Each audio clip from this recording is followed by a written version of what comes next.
दोस्तों, यूपी के गौतम बुद्ध नगर के बिसहरा गांव में 10 साल पहले अखलाक केस में आज एक बड़ा अपडेट सामने आया है। वो मामला जिसमें अखलाक की मौत के बाद पूरे देश भर में बहस छिड़ गई थी और अब लोअर कोर्ट ने उस अपील को खारिज कर दिया जिसमें यूपी सरकार ने केस वापस लेने की कोशिश की थी। यानी अब आरोपियों पर ट्रायल फिर से चलेगा और रोज सुनवाई होने की उम्मीद है। बिसहरा में अखलाक को गोमांस खाने के शक में भीड़ ने निशाना बनाया था। इस मामले में कई लोग आरोपी बनाए गए थे।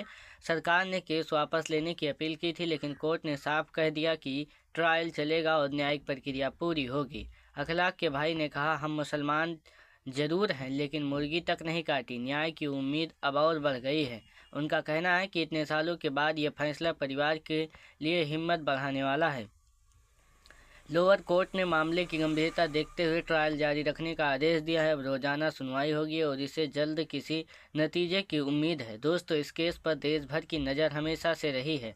अब देखना होगा कि प्रतिदिन की सुनवाई से क्या फैसला सामने आता है। नीचे बताया आपको क्या लगता है कि 10 साल पुराने इस केस में क्या न्याय तेजी से मिलेगा? 5 महत्वपूर्ण सवाल। क्या 10 साल बाद भी न्याय की उम्मीद मजबूत रह सकती है? दूसरा, क्या ऐसी संवेदनशील मामलों में केस वापस लेने की कोशिश सही थी? तीसरा, क्या रोजाना सुनवाई तेज न्याय की दिशा में एक बड़ा कदम है? चौथा, क्या इस केस का फैसला भविष्य के ऐसे मामलों पर असर डालेगा? पांचवा, परिवार के बयान को आप कैसे देखते हैं? इस खबर से हमें क्या सीखना चाहिए? न्याय में देरी हो सकती है, लेकिन प्रक्रिया कभी खत्म नहीं होती। संवेदनशील मामलों में न्यायिक प्रणाली का निष्पक्ष रहना बेहद जरूरी है। समाज में अफवाहों के आधार पर कोई भी कदम बड़ा नुकसान पहुंचा सकता है। कानून हमेशा अंतिम फैसला देता है, भीड़ नहीं। सच्चाई सामने आने में समय लगता है, इसलिए धैर्य और न्याय व्यवस्था पर भरोसा जरूरी है। Full news. गौतम बुद्ध नगर जिले के बिसवाड़ा गांव के 10 साल पहले गोमांस खाने के शक में हुई अखलाक मॉब लिंचिंग मामले में लोअर कोर्ट ने उस अपील को खारिज कर दिया जिसमें यूपी सरकार यह केस वापस लेना चाहती थी। कोर्ट ने स्पष्ट कहा है कि आरोपियों पर केस ट्रायल चलेगा और अब रोजाना इसकी सुनवाई होगी।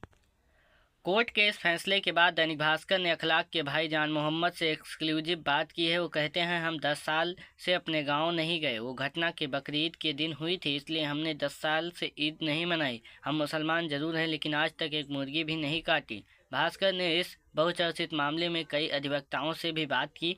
ये जाना कि अब कोर्ट का अगला रुख क्या होगा सकता है। गाँव में अखलाक के घर की हालत कैसी है, ये रिपोर्ट जानिए। सबसे पहले बिसवाड़ा कांड समझिए। 28 सितंबर 2015 की रात अफवाह फैली कि ग्रेटर नोएडा के बिसहरा गांव में 52 साल के मोहम्मद अखलाक के घर में फ्रिज के अंदर गोमांस रखा हुआ है। इसी अफवाह में सैकड़ों उपद्रवी की भीड़ ने अखलाक के घर पर हमला कर दिया। अखलाक की पीट कर हत्या कर दी गई।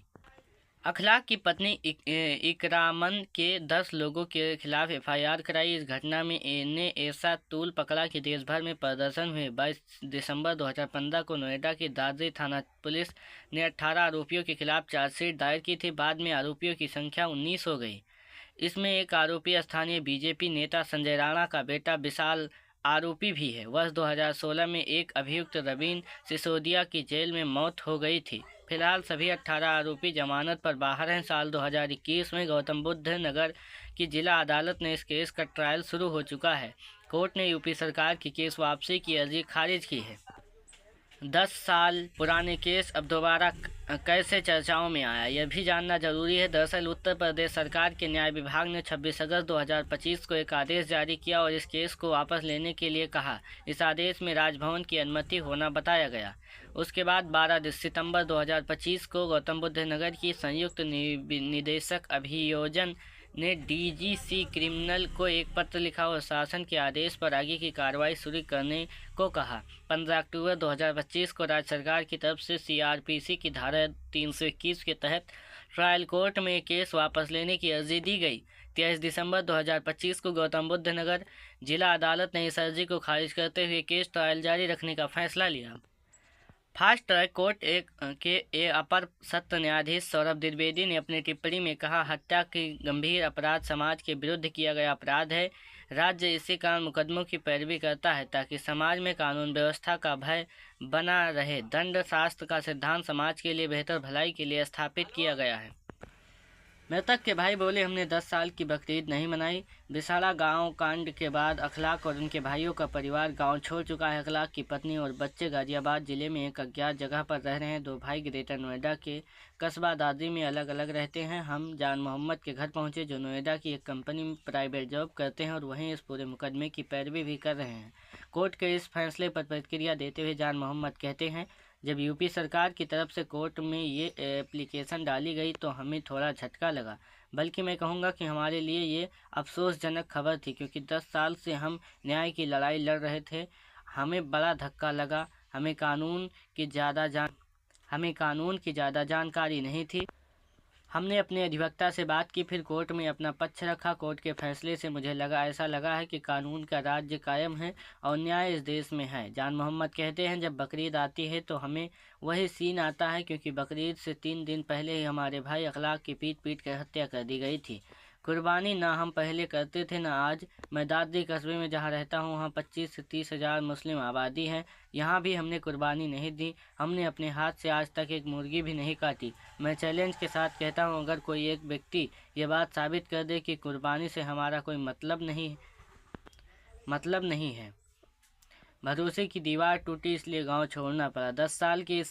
10 साल में क्या मुकदमे की वापसी का प्रेशर डाला गया? इस सवाल में जवाब में वो कहते हैं, 28 सितंबर 2015 की घटना के बाद 17 अक्टूबर 2015 को हमने पूरी तरह गांव छोड़ दिया था। उसके बाद आज तक हमारी फैमिली का कोई मेंबर गांव नहीं गया। गांव छोड़ने के बाद स्थानीय लोग कई बार हमारे पास आए, कई ग्राम प्रधान तक आए। 5-6 महीने पहले तक मुझ पर केस वापसी का दबाव बना। शर्त यही थी कि मैं अखलाक मर्डर केस वापस लूँ तो मेरे ऊपर दर्ज गोमांस केस वापस ले लिया जाएगा। गांव क्यों छोड़ा? इस पर जान मोहम्मद कहते हैं, जब एक विश्वास की दीवार सदियों से खड़ी हो, उसे कुछ इंसान अकारण गिरा दे तो वो दीवार इतनी बुरी तरह से गिरे कि दोबारा खड़े होने की कोई गुंजाइश न रहे। हम गांव छोड़कर दूसरी जगह जा रहे हैं, तब भी मुकदमा वापसी के लिए हम पर दबाव डाला जाता है। इसी से समझ सकते हैं कि अगर बिसवाड़ा गांव में रहते तो दबाव कितना ज़्यादा होता, कि इस घटना के चश्मदीद गवाह कैसे सुरक्षित रह पाते। यही गांव छोड़ने की वजह बनी। अखलाक को हम खो चुके हैं, लेकिन अब खुद या बच्चों की जान को नहीं खोना चाहते हैं। सरकार की सांप्रदायिक सौहार्द की दलील निराधार। सरकार के मुकदमा वापसी के फैसले पर क्या प्रतिक्रिया है? इसके जवाब में जान मोहम्मद कहते हैं, हम नॉन क्वालिफाइड लोग नहीं हैं। जिस दिन ये घटना हुई है उस दिन सद्भाव खराब होना चाहिए था।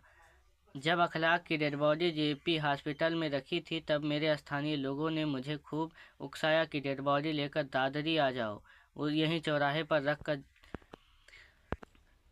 तब मैंने डीएम की सलाह दी कि दादरी के बाहर जंगल के एक रोड से बॉडी लेकर में जाओ। मैंने अपनी सूझबूझ से बवाल टालने में बचाया। तब मैंने सद्भाव बिगाड़ने की बात नहीं की। मैंने कभी नहीं कहा कि हम इस घटना का बदला लेंगे। मैं आज भी कह रहा हूँ कि मेरे गांव के कुछ लोग बहुत अच्छे हैं, चंद लोग बुरे हैं जिन्होंने ये हरकत की थी। कोर्ट में अब होगी अखलाक की पत्नी की गवाही। अखलाक के पक्ष अधिवक्ता मोहम्मद यूसुफ सैफी ने बताया, कोर्ट ने माना है कि मर्डर जैसे मामले में CRPC 321 बनती ही नहीं।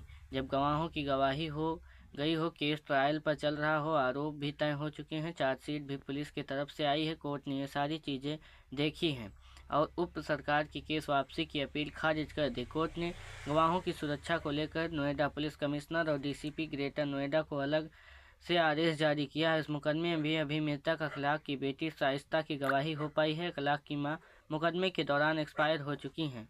जब अखलाक की पत्नी की गवाही कराई जाएगी। आप देख रहे हैं राशि अपडेट। अगर ये खबर आप तक पहली बार पहुंची है तो चैनल को सब्सक्राइब करें।